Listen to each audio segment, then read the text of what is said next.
Olá, tudo bem? Hoje nós vamos continuar falando sobre a oração. A oração é muito importante. É uma arma e é uma ferramenta. E a gente deve orar, como diz o versículo, orar sem cessar. Deixa eu ver se aparece aqui. Não sei se vai aparecer, ó. Orar sem cessar. 1 Tessalonicenses 5,17. Isso significa que nós temos que orar quando está tudo bem e orar quando as coisas não estão bem. Então, nós vamos falar hoje sobre um homem que a Bíblia conta a história dele. Ele se chamava Jó. Então, Jó, ele era um homem de oração. Jó orava bastante, orava, levantava de madrugada, Jó orava com os filhos, orava pelos filhos, e ele chamava os filhos para orar junto com ele também. E Jó tinha filhas, ele tinha filhas muito bonitas, né? As filhas de Jó eram muito bonitas, e ele tinha filhos também, filhos, ele tinha muitos filhos. E ele era muito abençoado. Ele tinha ovelhinhas, né? Ele tinha várias ovelhinhas, assim, aqueles rebanhos enormes de ovelhinhas, ovelhas grandes, ovelhas pequenas, gorduchas. Ele tinha vaquinhas, ele tinha rebanho de vacas, né? Não era só uma vaquinha. Ele tinha rebanhos de camelos, olha os camelinhos, veja só. Ele tinha vários camelos, né? E ele tinha então tudo isso, e ele orava a Deus, ele era grato a Deus, ele agradecia a Deus por tudo que ele tinha. Mas aconteceu uma coisa, uma vez, né, os anjos do Senhor estavam lá conversando com Deus, e de repente apareceu Satanás. E Deus perguntou para ele: de onde você vem? Ele disse: eu estava rodando e passeando pela terra. E aí ele fez uma acusação muito grave, porque Deus disse assim: você viu o meu servo Jó? Você viu como ele é um homem de oração, como ele vive uma vida tentando me agradar, e ele sempre fica adorando, ele fica louvando, né? E aí Satanás disse: claro, lógico, você dá tudo para ele é um homem rico, ele tem um monte de ovelhas, ele tem um monte de camelos, ele tem um monte de vacas, ele tem filhos e filhas, ele tem saúde, os filhos têm saúde, ele tem dinheiro, ele tem amigos, e ele é um homem respeitado. Claro que ele vai te adorar. Você deu tudo para ele não tem nenhuma dificuldade. Deus disse: não, isso não é verdade. Ele ora e ele faz oferece os sacrifícios e faz adoração porque ele me ama. Aí Satanás disse: ama nada. Se você tirar as coisas dele, você vai ver que ele não ama. E Deus disse: então tá bom. Vai lá e tira tudo que ele tem. E aí veio um servo muito triste e falou assim: Jó, você não sabe o que aconteceu. Uma desgraça total. Os teus filhos estavam lá fazendo uma festa, num churrasco bem gostoso lá, estava todo mundo lá, os teus filhos, as tuas filhas, e de repente deu um vento muito forte, derrubou a casa e todo mundo morreu. E aí o que aconteceu? O Jó ficou tão triste, aquela dor no coração, porque ele perdeu todos os rebanhos, mas o mais triste foi perder todos os filhos de uma vez. E aí ele chorou, e ele foi orar. E ele orou e ele disse assim: Senhor, eu nasci sem roupa, eu vim nu nesse mundo. E quando eu partir, também não vou levar nada daqui. E aí ele disse: o Senhor Deus deu, né, ele me deu, e ele me tirou todas as coisas. Bendito seja o nome do Senhor. Então, nesse momento de grande aflição, mas grande agonia, ele adorou a Deus. Ele disse: bendito seja o nome do Senhor, porque ele tirou de mim o que ele me deu. E aí, Deus ficou tão feliz, né, dele ser fiel. Mas aí Satanás continuou perseguindo e acusando e dizendo assim: olha, claro, ele está com saúde, você tirou as coisas dele, mas ele ainda tem saúde. Quero ver se ele ficar doente. Eu acho que quando ele ficar doente, ele não vai ficar te adorando. E Deus disse, então você pode tocar na saúde dele, mas não pode tirar a vida dele. Porque Satanás não faz nada sozinho. Ele precisa da permissão de Deus. Não que Deus mande Satanás fazer as coisas erradas, mas Deus permite quando Deus tem um propósito. E Deus tinha um propósito na vida de Jó.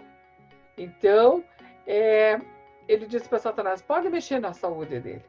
E Satanás foi lá e mexeu. E Jó ficou todo cheio de ferida, desde aqui da cabeça até o pé. E ele tinha aquelas feridas que coçava, que ardia, que descascava. Ele pegou e sentou em cima de um monte de cinza, pegou um caco de tijolo assim e ficou se coçando, se coçando, se coçando. E os amigos do Jó souberam dessa história triste e vieram lá. Quando viram o Jó, não tinham coragem de falar nada, nada, porque a tristeza era muito grande. E ele doente daquele jeito, mas Jó continuou adorando a Deus, continuou orando, e os amigos não tinham coragem de falar nada, ficaram lá sentados chorando junto com ele. Mas, de repente, um amigo começou a dizer, Jó, sabe uma coisa? Eu estou achando que você fez alguma coisa errada para Deus. Você ofendeu a Deus de uma maneira bem forte. Porque você veja quanta desgraça. Isso é muito triste, tudo que aconteceu. E Jó disse, não, eu não fiz isso. Eu sempre dei esmolas, eu sempre ajudei os pobres, as viúvas, os órfãos. Eu sempre fui um homem que fiz as coisas direito, meus negócios, tudo. Eu acho que eu não ofendi a Deus dessa maneira assim. Ah, eu acho que você ofendeu. Eu acho que você fez um pecado bem grandão. Por isso que você está sofrendo. E Jó ficou ali se defendendo e ele orava e dizia, não, Senhor, mas eu não fiz isso, eu não ofendi o Senhor. E aí ele orava e pedia a Deus e dizia, Senhor, por que está acontecendo tudo isso? Ah, por que eu fui nascer? Por quê? E aí ele começou a contar para Deus tudo aquilo que estava dentro do seu coração. Jó sentia saudade das filhas, dos filhos. Jó ficava chorando, pensa, perdeu todos os filhos, ele tinha vários filhos, perdeu tudo num dia só, e perdeu todo o seu dinheiro, sua riqueza. E a mulher dele ainda disse assim, Jó, você está aí orando, e está aí adorando esse Deus? Eu não. Se fosse você, eu ia dizer umas coisas bem graves para Deus, assim, e ia morrer. Ele disse, você fala coisas de gente maluca, porque Deus nos dá todas as coisas boas, e quando Ele manda as provações, Ele está conosco, e eu sei que Ele está vivo, e Ele está vendo todas essas provações, e eu vou ficar firme, vou ser fiel. E Jó foi orando e conversando, e os amigos acusando, e ele se defendendo, porque ele não achava que ele tinha feito coisas assim tão terríveis. Mas tem uma coisa, todos nós somos pecadores, mesmo as crianças. Né? Lembra que eu já ensinei que os bebês já nascem pecadores. Eles fazem birra lá no bercinho, esfrega um pezinho no outro, fica gritando lá se a mãe demora para ir dar mamadeira. Então, isso é rebeldia. Então, todos nós nascemos pecadores. E Jó tinha que aprender isso. Ele tinha que entender que ele precisa de Deus, mesmo quando ele orava, que ele tinha tudo de bom, ele não tinha uma intimidade assim tão grande com Deus. Ele orava porque ele orava, né? E ali na aflição, ele foi conversando, abriu o coração, contando para Deus tudo que estava lá dentro, toda a sua dor, todo o seu sofrimento, e ele sentia a presença de Deus. Então, o propósito de Deus com todas essas coisas tristes era fazer Jó ficar mais próximo de Deus. Porque quando está tudo bem, às vezes a gente até esquece. Jó não esquecia. A Bíblia diz que ele orava e fazia os sacrifícios e tudo. Mas nós, às vezes, nós esquecemos. Né? Tá todo mundo com saúde, todo mundo com emprego, tem comida gostosa, tem a cama quentinha, tem tudo. E às vezes a gente esquece de agradecer a Deus. E a gente não pode esquecer de agradecer. E a gente tem que orar. E às vezes Deus permite as provas na vida da gente, justamente para a gente chegar mais perto dele. Porque Deus quer uma comunhão conosco bem pertinho. Por isso que Jesus morreu na cruz. Jesus sofreu tanto para a gente ter essa comunhão com o Pai, que essa comunhão ela é muito, muito importante. E Deus gosta quando a gente está bem perto, quando a gente conhece Ele bem pertinho e que a gente confia que tudo vai dar certo. E na história de Jó, no final, Deus abençoou a vida de Jó porque ele foi fiel. E Satanás ficou com vergonha, porque Jó não amaldiçoou Deus, Jó não blasfemou, Jó não ficou bravo com Deus, Jó aceitou tudo aquilo que Deus mandou para ele. E Deus abençoou a vida de Jó, falou para ele que ele podia orar pelos amigos, que Deus ia perdoar os amigos dele que tinham acusado ele injustamente. E Deus deu para ele tudo de novo, todas as ovelhinhas, todos os rebanhos, não eram só umas 2 ou 3 ovelhinhas, eram rebanhos muito grandes de ovelhinhas. Deus deu para ele de novo. Deus deu uma porção de vaquinhas, né, para ele. Deus deu mais um monte de camelos, sabe?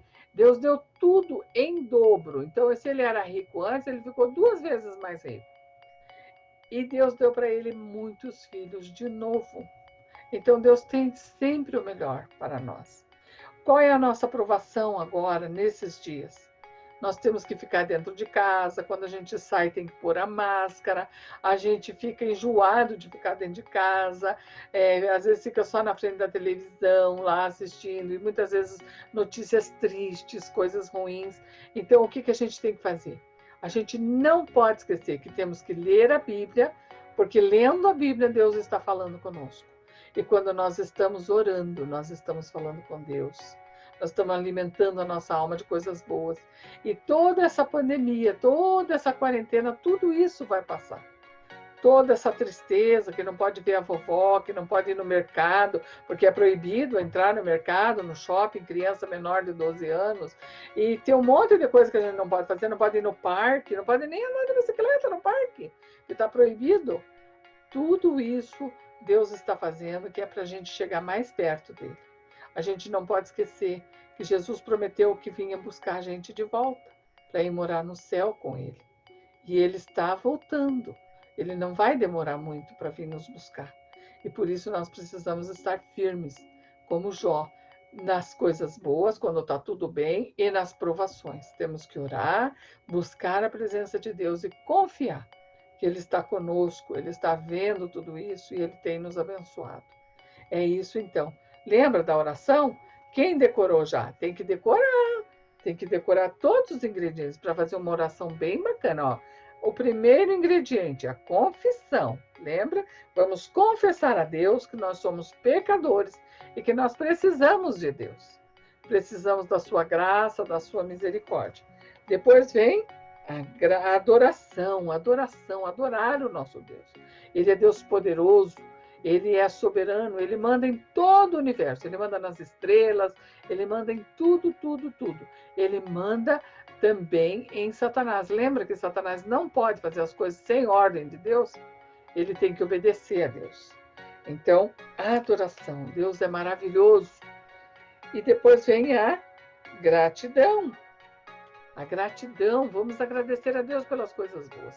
Mesmo que a gente está trancado dentro de casa, que não pode ficar saindo, mas tem a televisão, tem a internet, tem a mamãe, tem a comida, tem o irmãozinho para brincar, tem o cachorrinho, tem muita coisa boa. Nós temos que olhar as coisas boas que Deus tem nos dado e agradecer a Deus. E daí tem também a intercessão.